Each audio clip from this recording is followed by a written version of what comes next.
Movie की शुरुआत में हम कुछ कमांडोज को देखते हैं जिन्हें कुछ एप्स सीजर के ठिकाने तक ले आते हैं। असल में ये एप्स कभी कोबा के साथी हुआ करते थे जो अपनी जान बचाने के लिए इंसानों के साथ मिल गए थे, जिन्हें इंसान डोंकीज कहते हैं। अब कमांडोज और एप्स के बीच जबरदस्त जंग होती है जिसमें एप्स लगभग सभी कमांडोज को मार देते हैं, जिनमें से कुछ ही जिंदा बचे थे और उन्हीं कमांडोज में एक लड़का होता है प्रीचर। सीजर बचे हुए कमांडोज को और रेड नाम के एक एप को बंदी बना लेता है। सीजर प्रीचर को समझाता है कि इंसानों के साथ जंग कोबा ने शुरू की थी, ना ही कि मैंने, और मेरे डर से कोबा के वफादार इंसानों के साथ मिल गए। रेड सीजर को बताता है कि मैंने तुम्हारे डर से इंसानों का साथ नहीं दिया, बल्कि मैं जानता हूँ कि कर्नल काफी ताकतवर है और वो हम सब एप्स को मार देगा। ये सुनते ही सीजर अपने साथियों से रेड को बंदी बनाने के लिए कहता है और कमांडोज को घोड़े पर बिठाकर वापस भेज देता है, क्योंकि इतना सब कुछ होने के बावजूद भी सीजर इंसानों के साथ जंग बिल्कुल भी नहीं चाहता था। जंग में घायल हुए एप्स नदी के किनारे आकर अपने जख्म साफ कर रहे होते हैं। तभी मार्कस और ऐश एक लंबे सफर से लौट आते हैं। मार्कस सीजर को उन्होंने खोजी हुई एक जगह के बारे में बताता है जो एप्स के लिए बिल्कुल सुरक्षित थी। तभी विंटर सीजर को फौरन उस जगह रवाना होने के लिए कहता है, पर सीजर सही वक्त का इंतजार कर रहा था। उस रात सीजर को झरने के दूसरी तरफ से कुछ लेजर दिखाई देती है और जब वो देखने जाता है तो उसके हाथ एक रस्सी लगती है। सीजर समझ जाता है कि इंसानों ने उन्हें ढूंढ लिया है। सीजर इस बारे में सभी को जाकर इत्तला करता है और एक बार फिर से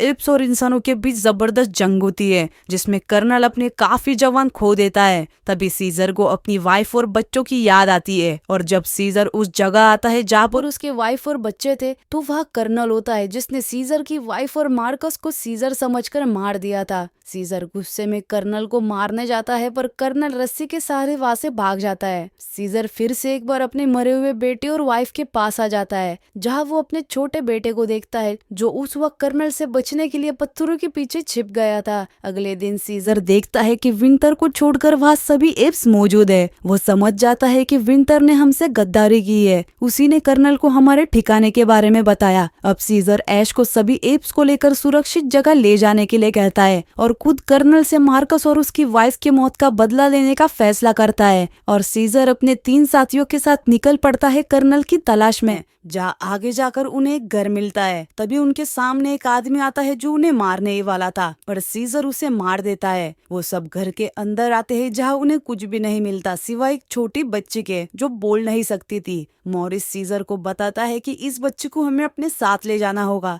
हालांकि सीजर ये नहीं चाहता था, पर मॉरिस की बात वो मानकर वो उस बच्ची को लेकर कर्नल की तलाश में निकल पड़ते हैं, जहाँ काफी लंबा सफर तय करके वो सब कर्नल के कैंप के पास आते हैं और सीजर वहाँ विंटर को देखता है जो इंसानों के साथ मिल चुका था। सीजर विंटर के पास आकर उससे पूछता है कि तुमने हमसे गद्दारी क्यों की, जिस पर विंटर बताता है कि कर्नल ने मेरी जान बख्शने के बदले में एप्स का पता मांगा था और कर्नल इस वक्त दूसरी टुकड़ी से मदद लेने गया है ताकि वो उनकी मदद से सारे एप्स को मार सके। सीजर विंटर से कहता है कि तुम्हारी वजह से मैंने मेरे बेटे और वाइफ को खो दिया। तभी टेंट के बाहर कुछ सोल्जर्स आते हैं और इससे पहले कि विंटर उन्हें मदद के लिए अंदर बुलाता, सीजर का मुंह बंद करके उसे मार देता है। अगली सुबह फौज की पूरी टुकड़ी वहां से निकलकर एक बर्फीले जगह आती है जिनके पीछे सीजर और उसके साथी भी उस जगह आते हैं। तभी वहाँ गोलियां चलने लगती है और ये गोलियां सीजर और उसके साथियों के लिए नहीं बल्कि किसी और के लिए चल रही थी। सीजर वहाँ आकर देखता है कि किसी ने 3 जवानों को गोली मार दी है, जिनमें से एक अभी भी जिंदा था जो उन्हें कुछ बताने की कोशिश करता है और इससे पहले कि वो कुछ उन्हें बता पाता उसकी जगह पर ही मौत हो जाती है। अब वो कर्नल की लोकेशन का पता लगाने के लिए टावर पर चढ़ते हैं। तभी वहाँ कोई आकर उनका घोड़ा चुरा कर भाग जाता है। जब सीजर और उसके साथी उस शख्स का पीछा करते हैं तो उन्हें एक पुराने घर के बाहर उनका घोड़ा नजर आता है। वो जब घर के अंदर आते हैं तो वहाँ वही शख्स बाहर आ जाता है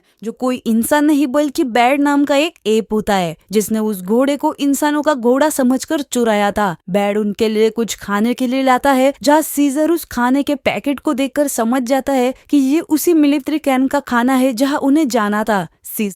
सीजर बैड से उस मिलिट्री कैंप का ठिकाना पूछता है, पर बैड वहाँ बिल्कुल भी नहीं जाना चाहता था। जब सीजर उसे बताता है कि कर्नल ने उसके किसी अपने को मारा है, तो बैड सीजर को मिलिट्री कैंप तक ले जाने के लिए मान जाता है, क्योंकि बैड ने भी किसी अपने को खोया था। बैड सीजर को उस मिलिट्री कैंप तक लाता है, जहाँ वो पूरी जगह का मुआयना करता है। तभी वह एक सोल्जर आता है जो सीजर पर हमला कर देता है, और सीजर को बचाते वक्त उसके एक साथी की मौत हो जाती है। ये देखकर सीजर सभी को वही रुकने का कहकर अकेले ही कर्नल के कैंप की तरफ निकल पड़ता है, जहाँ वो देखता है कि इंसान एप्स को लकड़ी के सहारे बांधकर टॉर्चर कर रहे हैं, और कई एप्स की तो मौत भी हो चुकी थी। तभी उसे एक एप दिखता है जो जिंदा था, और ये सीजर के साथियों में से एक था जो सभी के साथ सुरक्षित जगह जा रहा था। वो सीजर को बताता है कि जब हम उस जगह जाने के लिए निकले, तभी कर्नल और उसके लोगों ने हमें बंदी बना लिया और यहाँ ले आए ताकि वो हमसे काम करवा सके, क्योंकि कर्नल यहाँ एक बड़ी दीवार बना रहा है और उसी दीवार का काम वो हमसे करवाता है। जिसके बाद उस एप की भी मौत हो जाती है। यहाँ कर्नल के लोग सीजर को भी पकड़कर उसे बंदी बना लेते हैं, और अगले दिन सभी के साथ सीजर को भी काम करने के लिए भेज दिया जाता है। तभी वहाँ एक एप आती है जो सीजर को बताती है कि इन्हें ना खाना दिया जाता है ना पानी। तभी कमजोरी की वजह से एक ओरेंगेटूंग से पत्थर नीचे गिर जाता है। उसी वक्त वहाँ एक डोंकी आकर उस ओरेंगेटूंग को मारने लगता है। ये देखकर सीजर गुस्से में काफी जोर से चिल्लाता है। इसकी आवाज सुनकर सभी एप्स अपना काम वहीं पर रोक देते हैं, पर जब कर्नल बाहर आकर सीजर के सर पर गन तान देता है तो सभी अपना काम फिर से शुरू कर देते हैं। जिसके बाद कर्नल सीजर को अपने ऑफिस से आता है, जहाँ सीजर कर्नल से पूछता है कि ऐसी क्या वजह है जिस कारण तुम इतनी बड़ी दीवार यहाँ बना रहे हो। तभी कर्नल सीजर को बताता है कि जो भी इंसान इस वायरस से इन्फेक्टेड है वो बोल नहीं पाता, और बाद में वो बिल्कुल एक जानवर की तरह बन जाता है। इसलिए मैंने हर उस इंसान को मार डाला जो इस वायरस से इन्फेक्टेड है, जिसमें मेरा बेटा भी था, ताकि इस वायरस को फैलने से रोका जाए। और इस बारे में यूएस आर्मी को पता चल गया, जो मुझे ढूंढ रही है, और यही वजह है कि मैं यहाँ इतनी बड़ी दीवार बना रहा हूँ, ताकि वो दीवार के पीछे वायरस और यूएस आर्मी दोनों से बचे रहे। अब सीजर अपने सभी एप साथियों को खाना देने के लिए कर्नल से रिक्वेस्ट करता है। कर्नल इस बात के लिए मान तो जाता है, पर बदले के तौर पर सीजर को सजा दी जाती है। उसे उस लकड़ी पर बिना खाना पीना दिए लटकाया जाता है। अब वो लड़की जिसका मॉरिस ने नोवा नाम रखा था, वो सीजर को भूख और प्यास से तड़पता हुआ नहीं देख सकती थी, इसलिए रात होते ही नोवा सीजर के पास आकर उसे पानी पिलाती है। पर तब तक कर्नल वहाँ आ जाता है, जिसे देखकर नोवा वही जाकर छिप जाती है। सीजर को पता था कि अगर कर्नल नोवा को देख लेता है तो वो इसे भी मार देगा, क्योंकि नोवा भी वायरस से इन्फेक्टेड थे, जिस वजह से वो बोल नहीं पाती। तभी नोवा को बचाने के लिए सीजर का साथी रॉकेट कर्नल के सामने आकर सरेंडर हो जाता है। अगले दिन कर्नल सीजर के पिंजरे के पास आता है, जहाँ अंदर उसे एक डॉल मिलती है जो नोवा से कल रात गिर गई थी, जिसे कर्नल उठा लेता है। अब रॉकेट को भी सभी के साथ बंदी बनाकर पिंजरे में डाल दिया जाता है, जहाँ रॉकेट सीजर को बताता है कि हम सभी का यहाँ से निकलने का एक रास्ता है। बाहर मॉरिस और बैड है जो सुरंग खोदकर सभी एप्स को यहाँ से निकाल लेंगे। अगले दिन मॉरिस को सीजर इशारे में बताता है कि सारे एप्स को कहाँ कैद करके रखा गया है। जिसके बाद मॉरिस और बैड उस जगह तक सुरंग खोद देते हैं, और रात होते ही कर्नल के पहरेदार को अंदर खींच लेते हैं, जिसके पास सारे पिंजरों की चाबियां थी। सीजर अपने सभी साथियों को और उनके बच्चों को आजाद करके सुरंग के जरिए बाहर निकालता है, और खुद कर्नल से बदला लेने के लिए उसके कमरे तक आता है, जहाँ सीजर देखता है कि कर्नल पूरा नशे में धुत है, जो कुछ बोल भी नहीं पा रहा था, क्योंकि नोवा वायरस से इन्फेक्टेड लड़की थी, और उसी की डॉल कर्नल ने गलती से अपने हाथ में ले ली थी, जिस वजह से कर्नल भी अब इन्फेक्ट हो चुका था। सीजर कर्नल को मारने जाता है, पर सीजर उससे मार नहीं पाता, इसलिए कर्नल खुद को ही गोली मार लेता है, क्योंकि वो जानवरों की तरह जिंदगी नहीं जीना चाहता था।